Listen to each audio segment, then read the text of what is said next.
And hello. In this video, I'm going to go through the basics of how to set this little mini paludarium up. Paludarium is like a terrarium, but it has water at the bottom. So you have your aquarium at the bottom and you have your land area there. This is a working waterfall. So I'm going to go through the basics of what pump to use, how to set up your rock work, why there's a hole in the back and everything like that. It is super small. It's about 2 liters of water. So this blue thing here is my hand. Look at it go. Yeah, we'll go through the basics of what plants to use and everything like that. So let's get started and start from the start. And welcome back to the excitement. We have a crappy pink bowl. They're not great for fish. We don't really recommend fish. You can put plants and stuff in them and terrariums and stuff like that. But we're going to turn this into a paludarium, which is technically a terrarium with water and land and a little waterfall thing. So first thing we're going to do is get rid of all this horrible stuff inside.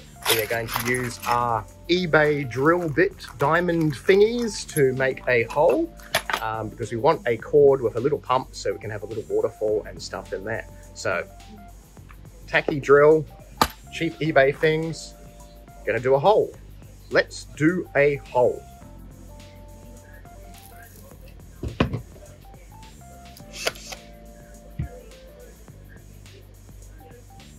And that is the dodgiest way ever to cut a hole in glass.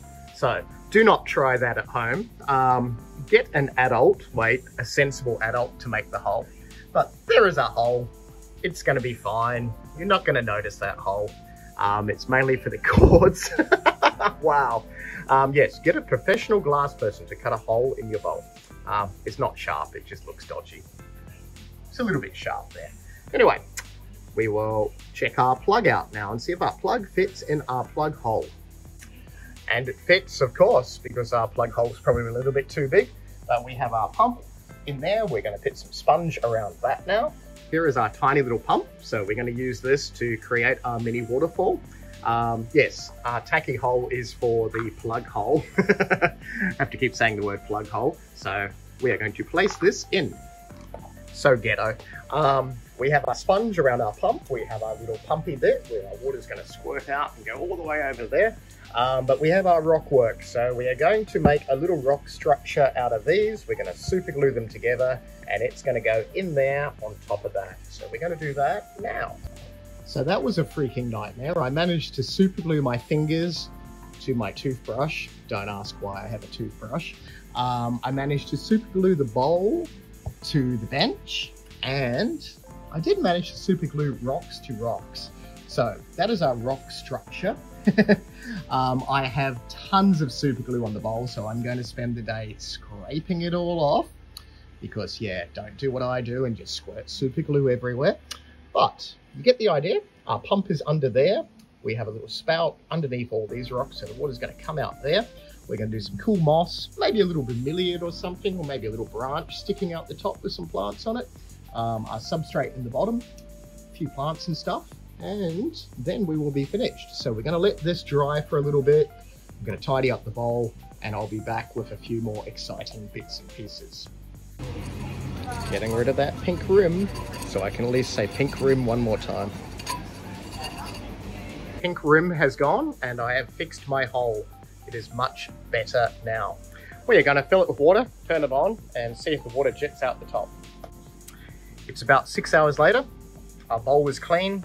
We have no pink bits anymore. Didn't say anything about pink rims. Our hole is perfectly lovely. We have fixed the dodginess. And now we're going to turn the pump on, and we're going to see the water come out. Turn the pump on, Amy. Hurrah! Oh, it's actually working. It's actually working. It's working, Amy. So now we have to do other things to it. So we're going to put substrate in the bottom so it looks kind of like a bowl. And what else are we going to do? We're going to put things up here. So we're going to do that now. So it kind of just looks nice with the gravel in it.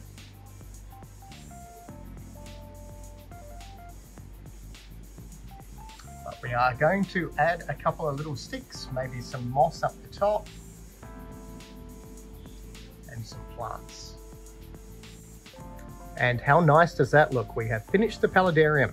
So All up, it took about an hour to do from start to finish. It is now after hours in the shop, but apart from cleaning up all the glue that I spilt everywhere, but that's not really a thing that happens unless you're me. The plants I used are little Anubias nana petite down the bottom. We have some Anubias nana right there, which is that lovely dark green plant, and some Anubias nana there as well. So it will grow out of the water if you let it. It just needs to stay slightly moist. Got a little tiny bit of terrestrial moss in that little crack up the top. I was going to put more moss around the rocks, but I think it is perfect the way it is. We've got a little bit of floating plant in there. So that is your Amazon frog bit, and there's a little tiny bit on the other side. But the good thing about this paludarium is you can actually view it from all the angles, and it looks pretty sweet. So it's like a little mini volcano that is water. So mini waterfall. So not really a volcano, but you know what I mean. Anyway, if you like this little build and you want more little videos like this, just click the thumbs up so I know. Feel free to subscribe, and I will do more random cool little things like this mini paludarium. Super easy to build. I wouldn't really recommend many fish in there, maybe 1 or 2 little endless live bearers if you can maintain the temperature in that. But because there's only a small volume of water, you don't want really any bioload upsetting everything. Yeah, a couple of little Neocaridina shrimp would look pretty sweet in something set up like this, but you could always add more volume and just do it on a slightly bigger scale. But thank you for watching, and yeah, see you in the next video. Whoa.